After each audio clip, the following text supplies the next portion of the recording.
Welcome to our channel. If you've decided to cancel your Paramount Plus subscription, this comprehensive guide will walk you through the cancellation process to ensure you're not charged again. Step 1. Open your web browser and go to the Paramount Plus website. Log in using your account credentials. Step 2. Click on your profile icon in the top right corner and select Account from the drop-down menu.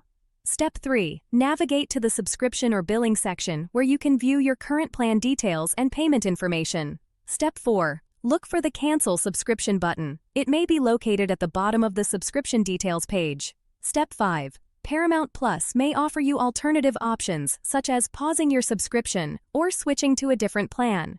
Review these if interested. Step 6. Confirm that you want to cancel by clicking through any additional confirmation screens. Step 7. Note that your subscription will remain active until the end of your current billing period, so you can continue watching content until then. Step 8. Check your email for a cancellation confirmation from Paramount Plus and save it for your records. Don't forget to like this video and subscribe to our channel.